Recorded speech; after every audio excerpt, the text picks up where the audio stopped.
आज हम topic start करते हैं इलेक्ट्रोस्टैटिक का। इलेक्ट्रोस्टैटिक को हम कैसे पढ़ते हैं, एक पूरा का पूरा यूनिट है इलेक्ट्रोमैग्नेटिज्म।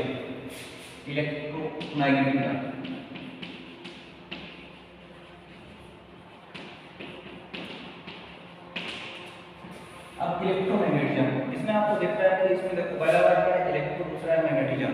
मींस इलेक्ट्रो मतलब इलेक्ट्रॉन, मतलब study of electron in various situations, and magnetism means study of magnetism. इसको मैंने तीन पार्ट में डिवाइड करके रखा है।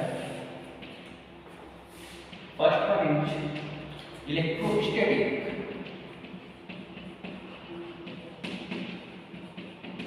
Second one is magnetism, third one is electromagnetic wave, electromagnetic wave. अब इलेक्ट्रोस्टैटिक मतलब इलेक्ट्रो मतलब इलेक्ट्रॉन या चार्ज, स्टैटिक मतलब एट रेस्ट मींस रुका हुआ। इलेक्ट्रोस्टैटिक मींस इलेक्ट्रॉन की स्थिति जब वो किस पोजीशन में रुका हुआ है, एट रेस्ट।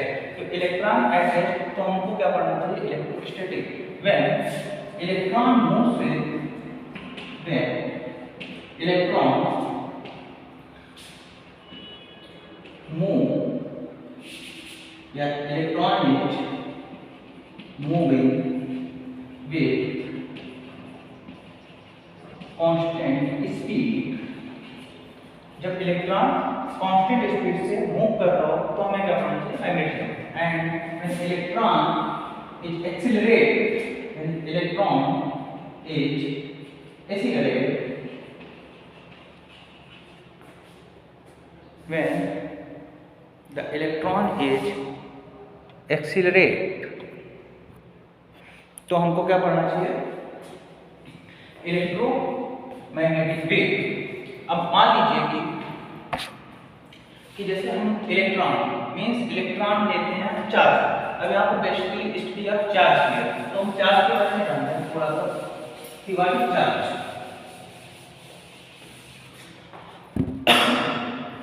अब जैसे चार्ज को डिनोट क्यू से करते हैं।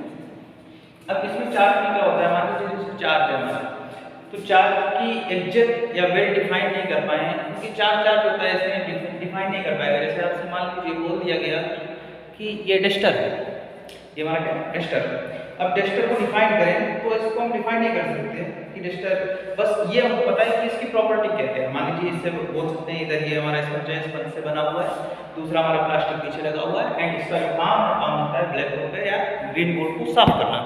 ऐसे जो चार्ज होता है, चार्ज को वेल डिफाइन नहीं किया गया, बट चार्ज को हम क्यू से डिनोट करते हैं। तो इसकी प्रॉपर्टीज के बारे में पढ़ते हैं कि इसकी प्रॉपर्टी क्या क्या है। तो यहाँ पर डालिएगा properties of charge.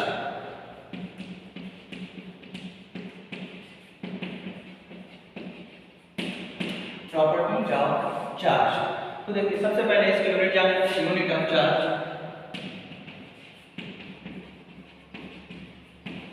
Unit of charge coulomb. ये साइंटिस्ट थे, उन्हीं के नाम से इसकी यूनिट कर दी गई coulomb. Unit of charge is coulomb. Second property क्या है, ये टू टाइप्स होते हैं, positive and negative. Positive and negative charge, types of charge positive and negative charge. ये पॉजिटिव चार्ज हम ऐसे डिनोट करते हैं पॉजिटिव, एंड इसको नेगेटिव से डिनोट करते हैं। ये हमारा जो पॉजिटिव चार्ज होता है इसको हम बेसिकली लेते हैं proton and denoted by E plus, and negative charge means electron denoted by E minus. Okay, अगर मान लीजिए अब इनके बीच की दो चीजें होती हैं, इनके बीच में फोर्सेस लगते हैं। मान लीजिए जैसे दो फोर्सेस हैं, ये दो चार्ज ले लिए, मान लीजिए पॉजिटिव ले लिया, पॉजिटिव या नेगेटिव ये बोलते हैं लाइक चार्ज, मतलब सेम टाइप के चार्ज जो हमारे पॉजिटिव एंड नेगेटिव। अगर ये दोनों आते हैं तो ये आपस में इनकी दुश्मनी होती है। अब दुश्मनी में क्या होता है, कोई भी इंसान, जैसे मान लीजिए दो लोग आपस में इनेमी हैं, दुश्मन हैं, तो दुश्मन होते हैं तो वो एक दूसरे को देखना नहीं चाहते, वो एक दूसरे से दूर भागते हैं। तो इसी टाइप का जब भी ये दोनों एक ही टाइप के होते हैं, जैसे पॉजिटिव हो गया है, नेगेटिव है, इनके बीच में दुश्मनी होती है, मतलब ये एक दूसरे से दूर भागेंगे। इसका मतलब क्या होगा कि रिपेल, ये क्या कर रहे हैं, रिपेल हो रहे हैं। इनके बीच में रिपल्सन होगा एंड इन्हीं अगर हमारा unlike charge means positive and negative charge है, नेगेटिव एंड पॉजिटिव चार्ज, तो इसमें हम समझते हैं कि प्यार है मींस लव करते हैं, ये आपस में क्या करते हैं, लव करते हैं। अब प्यार में क्या होता है कि दो लोग आपस में पास में आते हैं, इसका मतलब क्या हुआ, जब हमारे अपोजिट चार्ज या अनलाइक चार्ज होंगे तो ये आपस में क्या करेंगे, अट्रैक्ट करेंगे, इनके बीच में अट्रैक्शन फोर्स काम करेगा। नेक्स्ट इसकी थर्ड प्रॉपर्टी है, स्क्रीन को पास करके सारी चीजें बता दीजिए आपको।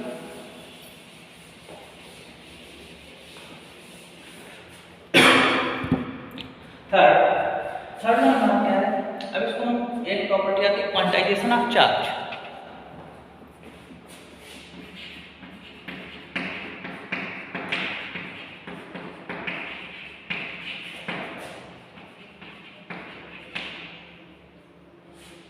क्वांटाइजेशन ऑफ चार्ज, अब चार्ज को क्वांटाइजेशन करने का मतलब क्या, क्वांटा मतलब होता है बंडल्स या पैकेट्स, तो पैकेट्स या बंडल इसका मतलब क्या हो गया, मतलब बहुत सारे चार्ज हैं तो उनका एक बंडल, मान लीजिए एक मैंने न्यूट्रल कंडक्टर ले लिया, ये हमारा न्यूट्रल कंडक्टर है, न्यूट्रल कंडक्टर, न्यूट्रल कंडक्टर मतलब क्या हो गया, नंदू एंड चंदू, दो दोस्त हैं नंदू एंड चंदू, इनका हमने नाम रख दिया, ये एक सिस्टम में एक घर के अंदर है तो इसे हमने न्यूट्रल कंडक्टर बोल दिया, मींस नंदू चंदू इस टाइप के दोस्त हैं क्योंकि जो भी इनके पास होता है ये हाफ हाफ बांट लेते हैं, अपने आपस में डिवाइड कर लेते हैं, मींस न्यूट्रल कंडक्टर का मतलब क्या हुआ कि इससे चार्ज हो गया बट कितना, number of electrons is equal to number of protons, means जितने इस पे इलेक्ट्रॉन है उतने ही प्रोटॉन है, इसका मतलब नेट चार्ज कितना हो गया, net charge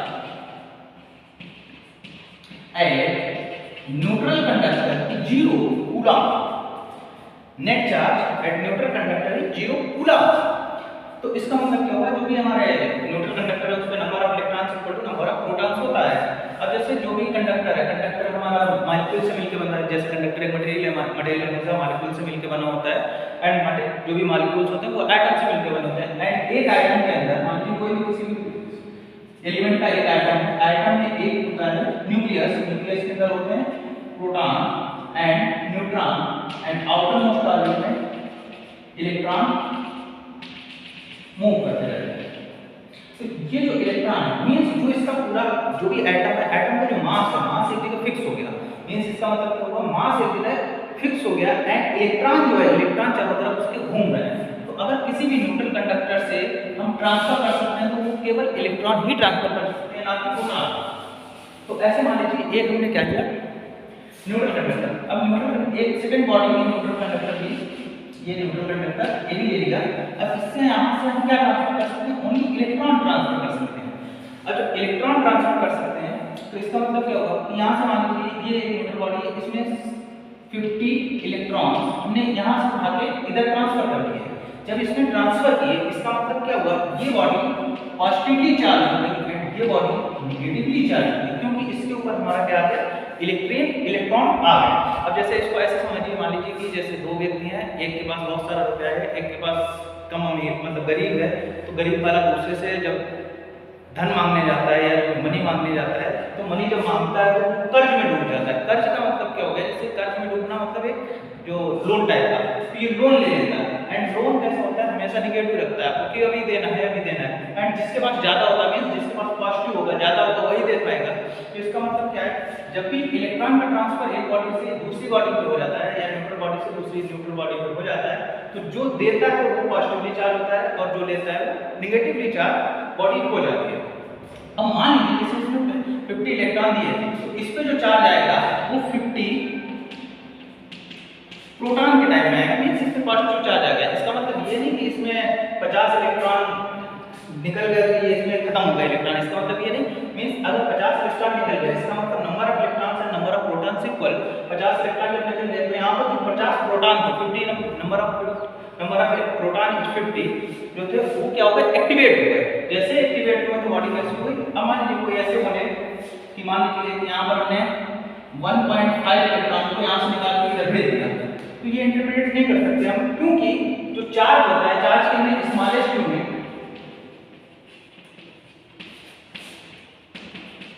of charge, smallest unit of charge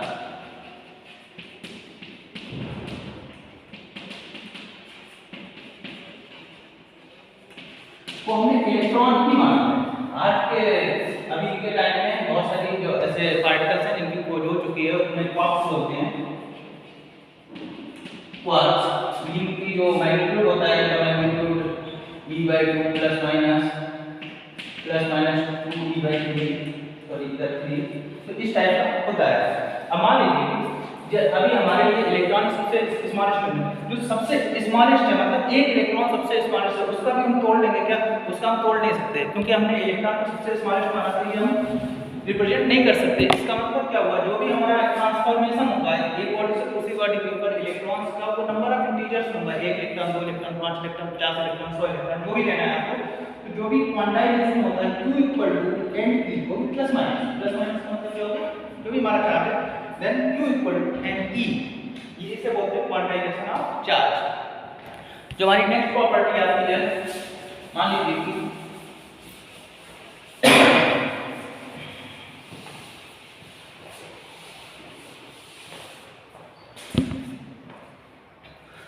हमारी नेक्स्ट प्रॉपर्टी आती है, उसमें है conservation of charge. Conservation of charge को ऐसे समझते हैं, मान लीजिए हमने आइसोलेटेड बॉडी ली, ये कोई तो एक आइसोलेटेड बॉडी है। आइसोलेटेड का मतलब होता है कोई भी चीज ना तो हम अंदर से बाहर जा सकते हैं, ना बाहर से अंदर लेके जा सकते हैं। ये हमारी होगी आइसोलेटेड बॉडी। अब आइसोलेटेड बॉडी, इसके अंदर उसको मान लीजिए ये हमने चार्ज रखा हुआ था, इस पे मान लीजिए कि 2 कूलम चार्ज था या 2 इलेक्ट्रॉन है, समझिए 2 इलेक्ट्रॉन, इस पे 3 पॉजिट्रॉन, इस पे 6 इलेक्ट्रॉन, मान लीजिए कुछ इस टाइप का था। अब इनमें हमने कुछ को ऐसा किया इधर उधर करके, एंड फाइनली जो हमारा आया वो चार्ज इस पे आ गया 4 इलेक्ट्रॉन 3 इलेक्ट्रॉन। तो इस वाले चार्ज पे यहाँ पर कितना चार्ज बचा, तो इसमें हम सिंपली ऐसे समझते हैं कि जैसे जो भी हमारा टोटल इनिशियल चार्ज कितना था, इन तीनों को ऐड करते हैं तो 6 इलेक्ट्रॉन 2 इलेक्ट्रॉन, इसका मतलब क्या हो गया, इस पे 8 इलेक्ट्रॉन है, 3 प्रोटॉन है। इसका मतलब जो भी हमारे इसमें नेट चार्ज आएगा तो 5 इलेक्ट्रॉन आने वाला है। अब यहाँ पर जब हमने कोई भी कंडीशन लगा के इनको एक्सचेंज कर दिया तो इधर हमारे कितने हो गए, 4 इलेक्ट्रॉन प्लस 3 इलेक्ट्रॉन में 7 इलेक्ट्रॉन तो ऑलरेडी हो गए। हमें कितना चाहिए, 5 इलेक्ट्रॉन। 7 इलेक्ट्रॉन में से यदि हम 2 को पॉजिट्रॉन लाए, यहाँ पर 2 प्रोटॉन हो गए, तो ये हमारी क्या आ जाएगी, कंजर्वेशन की सिचुएशन में जितना इनिशियल चार्ज था उतना ही फाइनल चार्ज हो जाएगा। तो इससे हम क्या समझते हैं कि जो भी चार्ज होता है, चार्ज जैसे हमने एनर्जी कंजर्वेशन होता है, ऐसे चार्ज कंजर्वेशन, चार्ज को ना तो हम क्रिएट कर सकते हैं एंड ना तो हम डिस्ट्रॉय कर सकते हैं। तो number of charge of an isolated body, तो इसको हम इस प्रॉपर्टी को लिखते हैं, charge of an isolated body is always conserved, मतलब हमेशा चार्ज उतना ही रहेगा, हम उसको कुछ भी करें। अब एक और प्रॉपर्टी आती है, जैसे मान लीजिए चार्ज का मास, मतलब जो इलेक्ट्रॉन ले रहे हैं, इलेक्ट्रॉन का मास होता है, मास हमेशा वेलोसिटी पे डिपेंडेंट होता है, बट चार्ज वेलोसिटी पे डिपेंड नहीं होता है। जैसे इसको हम ऐसे समझते हैं कि रिलेटिविस्टिक मास होता है, in relativity mass equal to m0/√1 - v²/c²। तो इसका मतलब क्या हुआ, जैसे ये हमारा रेस्ट मास ऑफ पार्टिकल,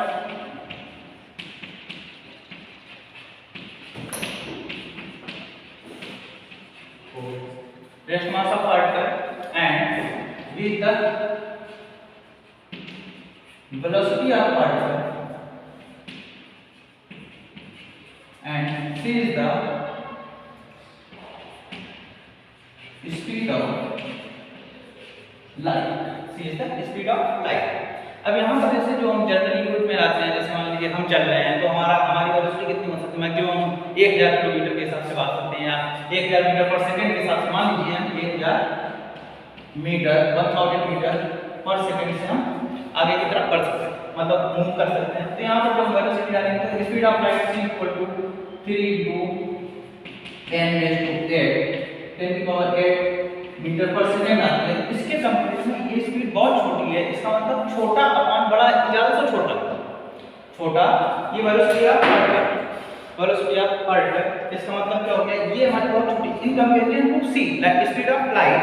इसका मतलब क्या होगा कि ये छोटा अपॉन बड़ा, ऑलवेज छोटा, एंड 1 - छोटा = 1, देन m = m0। इसका मतलब क्या होगा, जब हम जनरली आप चलते हैं सिंपल थोड़ी सी स्पीड में, तो ये मास वेरी नहीं कर पाता। बट हम चार्ज की बात करते हैं तो चार्ज को हमारा एक्सीलरेट करा दिया जाता है। अब एक्सीलरेट जब कराया जाता है चार्ज को, तो उसमें स्पीड बहुत ज़्यादा आ जाती है। मान लीजिए कि एक इलेक्ट्रॉन है, इलेक्ट्रॉन का mass of electron equal to 9.1 × 10⁻³ kg। ये हमारा मास ऑफ इलेक्ट्रॉन है। अगर ये हमारा मास ऑफ इलेक्ट्रॉन है और इस इलेक्ट्रॉन को मान लीजिए कि हमने 1 न्यूटन का फोर्स लगा दिया, तो हम जानते हैं F equal to me। 1 newton का फोर्स लगाने के बावजूद मान लीजिए 1 न्यूटन इक्वल टू यहाँ पर 9.1 × 10⁻³ kg इंटू a। तो यहाँ पर एक भयानक एक्सीलरेशन आता है जो कि आता है 1/9.1 × 10⁻³ मीटर/सेकंड²। तो ये स्पीड एंड ये स्पीड 10⁻³ मीटर/सेकंड की बहुत छोटी, कंपेरेटिव बहुत छोटी है। इसका मतलब यहाँ पर क्या होता है कि जब भी हम नॉर्मल स्पीड में चलते हैं तो यहाँ पर कोई भी वेरिएशन नहीं आता। बट जब इलेक्ट्रॉन जैसे छोटे छोटे टाइनी पार्टिकल्स जो होते हैं वो भयानक एक्सीलरेशन में आ जाते हैं, मतलब उनकी वेलोसिटी इतनी ज़्यादा होती है compare to the speed of light. तो ये मास जैसे ये क्वांटिटी बड़ी हो जाएगी, ये बड़ी अमाउंट छोटी इज ऑलवेज समथिंग आएगी, तो 1 माइनस समथिंग कुछ भी करेंगे तो ये हमारी क्वांटिटी बड़ी हो जाएगी, तो इससे हमारा मास क्या कर जाता है, वेरी कर जाता है। तो इस जगह पर सिग्निफिकेंट वैल्यू जब आ जाती है वेलोसिटी ऑफ पार्टिकल की with respect to the velocity of light या स्पीड ऑफ लाइट, तो ये मास हमारा वेरी कर जाता है। तो जब भी मास होता है मास वेलोसिटी के साथ वेरी करता है, बट चार्ज वेरी नहीं करता है। चार्ज वेलोसिटी के साथ वेरी नहीं करता है। अब नेक्स्ट टर्म पे हम पढ़ेंगे कूलॉम्स लॉ। अभी हमने चार्ज की प्रॉपर्टी पढ़ ली, नेक्स्ट टर्म पे कूलॉम्स लॉ।